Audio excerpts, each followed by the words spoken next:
വണ്ടിപ്പെരിയാർ കേസിൽ അന്വേഷണ ഉദ്യോഗസ്ഥന് ഗുരുതര തെറ്റുപറ്റിയെന്നാണ് കോടതിയുടെ വിധിന്യായത്തിൽ പറയുന്നത്. ദൃക്സാക്ഷികളില്ലാത്ത കേസിൽ ശാസ്ത്രീയ തെളിവുകൾ ശേഖരിക്കുന്നതിൽ അന്വേഷണ ഉദ്യോഗസ്ഥൻ പരാജയപ്പെട്ടു. സാധാരണ തൂങ്ങിമരണ കേസുകളിൽ ലഭിക്കുന്ന തെളിവുകൾ പോലും ശേഖരിച്ചില്ല. തെളിവ് നിയമത്തിലെ നടപടിക്രമങ്ങൾ അനുസരിച്ചല്ല ബെഡ്ഷീറ്റ് പോലും തെളിവായി പോലീസ് ശേഖരിച്ചത്. കുട്ടിയെ തൂക്കാൻ ഉപയോഗിച്ച തുണിയെടുത്ത അലമാരയിൽ വിരലടയാള വിദഗ്ധരെ കൊണ്ട് പരിശോധിച്ചില്ല.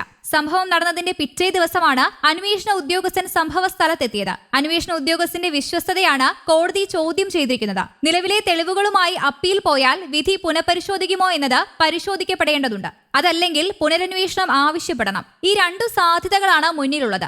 ഏതു വേണമെന്നത് കുടുംബമാണ് തീരുമാനിക്കേണ്ടത്. ഇതു സംബന്ധിച്ച് കുട്ടിയുടെ കുടുംബത്തിന്റെ അനുമതിയോടെ മുതിർന്ന അഭിഭാഷകരുടെ നിയമോപദേശം തേടും. ആവശ്യമായ എല്ലാ നിയമസഹായങ്ങളും നൽകുമെന്നും കുടുംബത്തിന് ഉറപ്പ് നൽകിയിട്ടുണ്ട്. വാളയാർ കേസിൽ CPMകാരെ സംരക്ഷിക്കാനുള്ള ശ്രമമുണ്ടായി. ഇത് വണ്ടിപ്പെരിയാർ കേസിലും ഉണ്ടാകരുതെന്ന് ആവശ്യപ്പെട്ട് പ്രതിപക്ഷ നേതാവെന്ന നിലയിൽ മുഖ്യമന്ത്രിക്ക് കത്ത് നൽകിയിരുന്നു. പ്രതിപക്ഷം നൽകിയ മറ്റൊരു കത്തിനെ തുടർന്നാണ് കേസിൽ സ്പെഷ്യൽ പബ്ലിക് പ്രോസിക്യൂട്ടറെ നിയമിച്ചത്. വാളയാർ, അട്ടപ്പാടി, വണ്ടിപ്പെരിയാർ കേസുകളിലെ പ്രതികൾ CPMവുമായി ബന്ധപ്പെട്ടവരാണ്.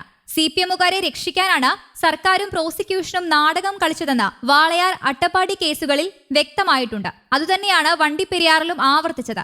SC/ST ആക്ട് ഉൾപ്പെടുമെന്ന ആവശ്യവും സർക്കാർ അംഗീകരിച്ചില്ല. അന്വേഷണത്തിൽ ബാഹ്യ ഇടപെടലുകൾ ഉണ്ടായത് സംബന്ധിച്ച് അന്വേഷിക്കണം. പോസ്റ്റ്മോർട്ടം വേണ്ടെന്ന് പറഞ്ഞ ആശുപത്രിയിൽ ഏറ്റവും കൂടുതൽ ബഹളമുണ്ടാക്കിയത് കേസിലെ പ്രതി തന്നെയാണ്. പോസ്റ്റ്മോർട്ടം ഇല്ലാതാക്കാനുള്ള പരമാവധി ശ്രമം പ്രതി നടത്തിയെന്ന് കുട്ടിയുടെ അച്ഛനും വ്യക്തമാക്കിയിട്ടുണ്ട്. ഇതിന് ആര് കൂട്ടുനിന്നാലും തെറ്റാണെന്നും വണ്ടിപ്പെരിയാറിൽ പീഡിപ്പിച്ച് കൊലപ്പെടുത്തിയ 6 വയസ്സുകാരിയുടെ വീട് സന്ദർശിച്ച ശേഷം പ്രതിപക്ഷ നേതാവ് മാധ്യമങ്ങളോടായി പറഞ്ഞു.